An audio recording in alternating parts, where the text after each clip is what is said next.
नमस्कार दोस्तों, स्वागत है आपका हमारे यूट्यूब चैनल में। मैं अशोक कुमार आपका स्वागत करता हूं। हम लोग आज क्लास 10th का एक विज्ञान का एक बहुत ही महत्वपूर्ण क्वेश्चन का सेट लेकर के आए हैं, जो आपके आने वाले एग्जाम के पॉइंट ऑफ व्यू से बहुत ही महत्वपूर्ण होगा। 2026 में, स्पेशली 2026 में जो एग्जाम होने वाला है उसके लिए बहुत ही महत्वपूर्ण होगा।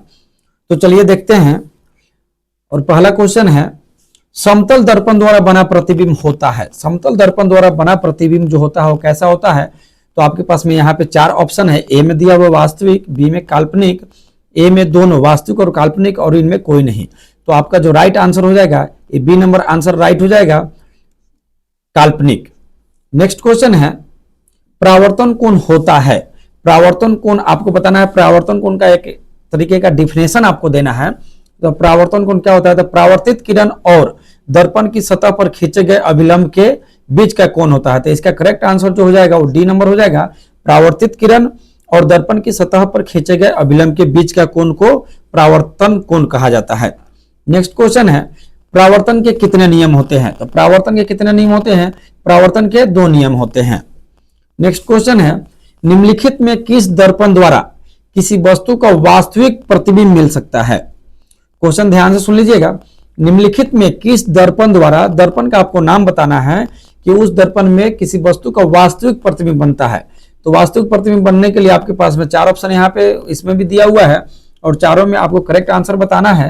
तो देखिए, चारों का करेक्ट आंसर जो होगा वो सी नंबर होगा। अवतल दर्पण द्वारा जो है किसी वस्तु का वास्तविक प्रतिबिंब बनता है।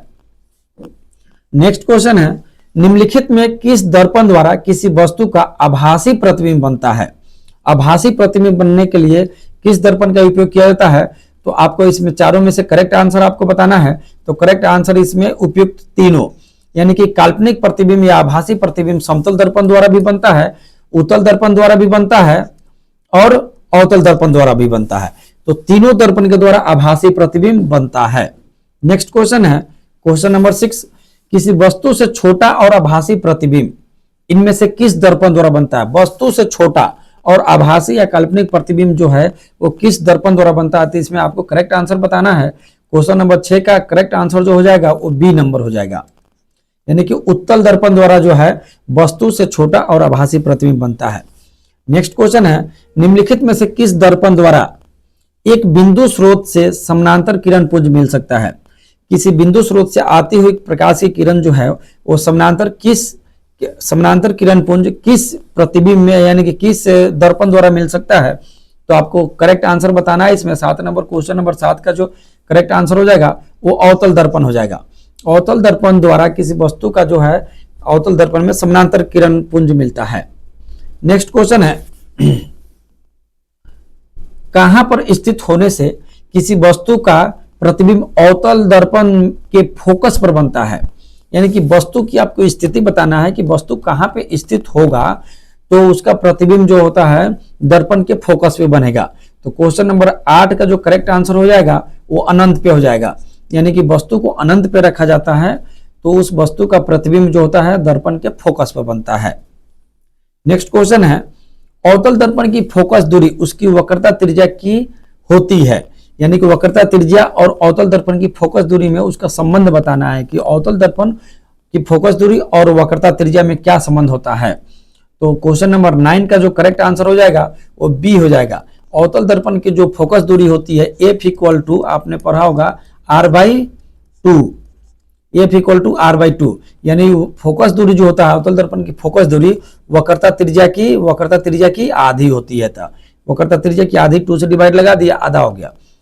तो अवतल दर्पण की फोकस दूरी वक्रता त्रिज्या की आधी होती है। नेक्स्ट क्वेश्चन है, एक अवतल दर्पण में वस्तु की स्थिति फोकस और ध्रुव के बीच में हो तो प्रतिबिंब कहां पे बनेगा? ध्यान से सुनिएगा, अवतल दर्पण में वस्तु की स्थिति जो है वो फोकस और ध्रुव के बीच में है, एफ और सी के बीच में है। तो फोकस दूरी और ध्रुव के बीच में है तो वह प्रतिबिंब कहां पे प्राप्त होगा? क्वेश्चन नंबर 10 का जो करेक्ट आंसर हो जाएगा वो नहीं, प्रतिबिंब कैसा होगा, सॉरी, एक अवतल दर्पण में वस्तु की स्थिति फोकस और ध्रुव के बीच स्थित हो। वस्तु कहां पे है? फोकस और ध्रुव के बीच में, फोकस और ध्रुव के बीच में स्थित होगा तो प्रतिबिंब होगा। प्रतिबिंब कैसा होगा? प्रतिबिंब की जो है प्रकृति आपको बताना है। क्वेश्चन नंबर 10 का जो करेक्ट आंसर हो जाएगा वो क्वेश्चन आंसर नंबर सी सही हो जाएगा, आभासी और बड़ा प्रतिबिंब होगा। नेक्स्ट क्वेश्चन है, मोटर गाड़ी के चालक के सामने लगा रहता है। मोटर गाड़ी के चालक के सामने कौन सा दर्पण लगा हुआ होता है वही आपको बताना है। तो मोटर गाड़ी के चालक के सामने जो होता है वो उत्तल दर्पण लगा हुआ होता है। नेक्स्ट क्वेश्चन है, उत्तल दर्पण द्वारा बना प्रतिबिंब होता है। उत्तल दर्पण द्वारा बना प्रतिबिंब कैसा होता है उसकी प्रकृति आपको बताना है। उत्तल दर्पण द्वारा बना प्रतिबिंब की प्रकृति बताना है। तो क्वेश्चन नंबर 12 का जो आंसर हो जाएगा करेक्ट आंसर नंबर बी करेक्ट हो जाएगा। काल्पनिक और सीधा होता है। काल्पनिक प्रतिबिंब जो होता है वो सीधा होता है। दाढ़ी बनाने में किस प्रकार के दर्पण का प्रयोग किया जाता है?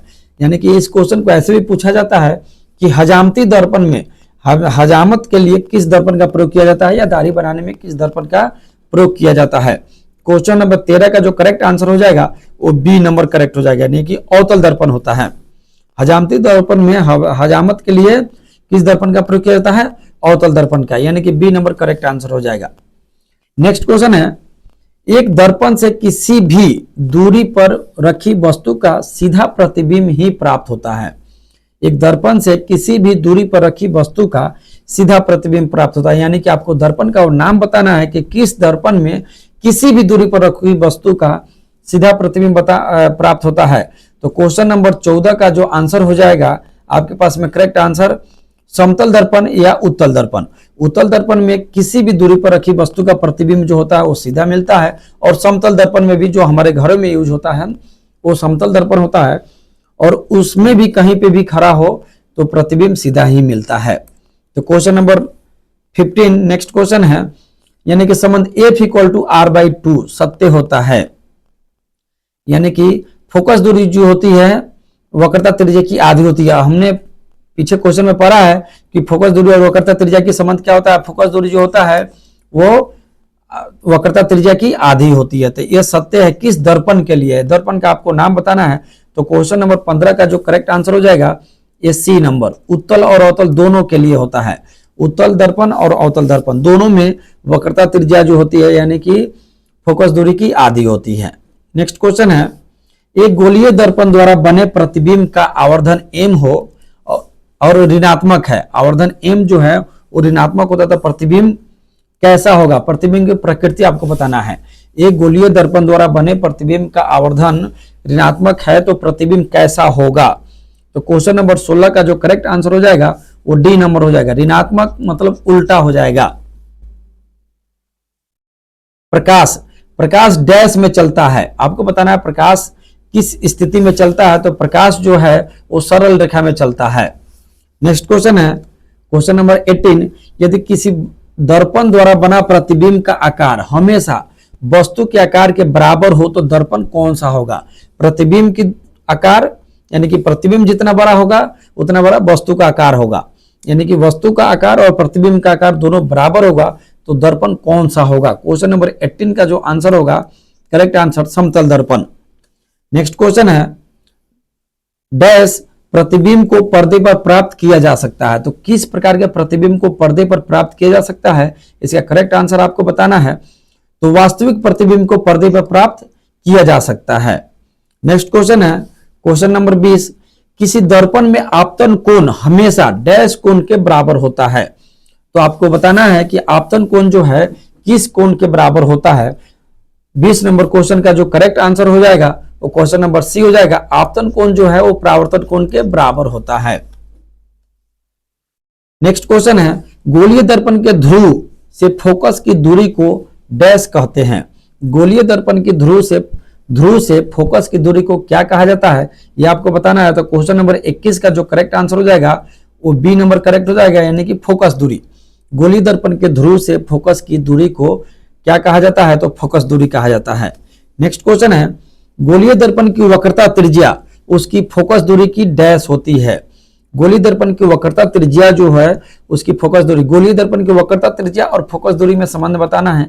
पीछे हमने इस टाइप का क्वेश्चन देखा हुआ है। तो क्वेश्चन नंबर 22 का जो करेक्ट आंसर हो जाएगा वो दोगुनी हो जाएगा, यानी कि वो गोलीय दर्पण की वक्रता त्रिज्या जो है फोकस दूरी की क्या होती है? गोलीय दर्पण की वक्रता त्रिज्या फोकस दूरी की 2 गुनी होती है।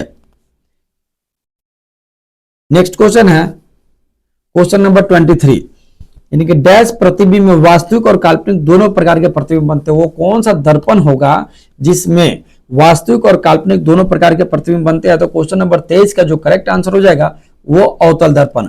अवतल दर्पण में किसी वस्तु का वास्तविक और काल्पनिक प्रतिबिंब दोनों प्रकार के मिलते हैं। नेक्स्ट क्वेश्चन है क्वेश्चन नंबर 24, यानी कि सभी दूरियां गोलीय दर्पण में डैश से मापी जाती है। तो गोलीय दर्पण में सभी दूरियां जो है कहां से, कौन से स्थान से मापी जाती है?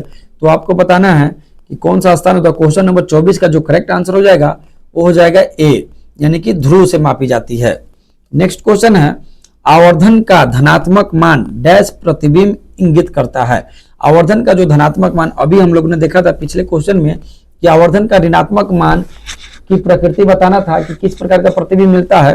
तो आवर्धन का धनात्मक मान जो होगा क्वेश्चन नंबर 25 का जो करेक्ट आंसर होगा, आवर्धन का धनात्मक मान डैश प्रकार के प्रतिबिंब को इंगित करता है। तो आपको करेक्ट आंसर बताना है। तो करेक्ट आंसर इसका क्या हो जाएगा? वास्तविक हो जाएगा। आवर्धन का धनात्मक मान जो होगा वास्तविक प्रतिबिंब को इंगित करता है। नेक्स्ट क्वेश्चन है 32 सेंटीमीटर वक्रता त्रिज्या वाले उत्तल दर्पण की फोकस दूरी होगी।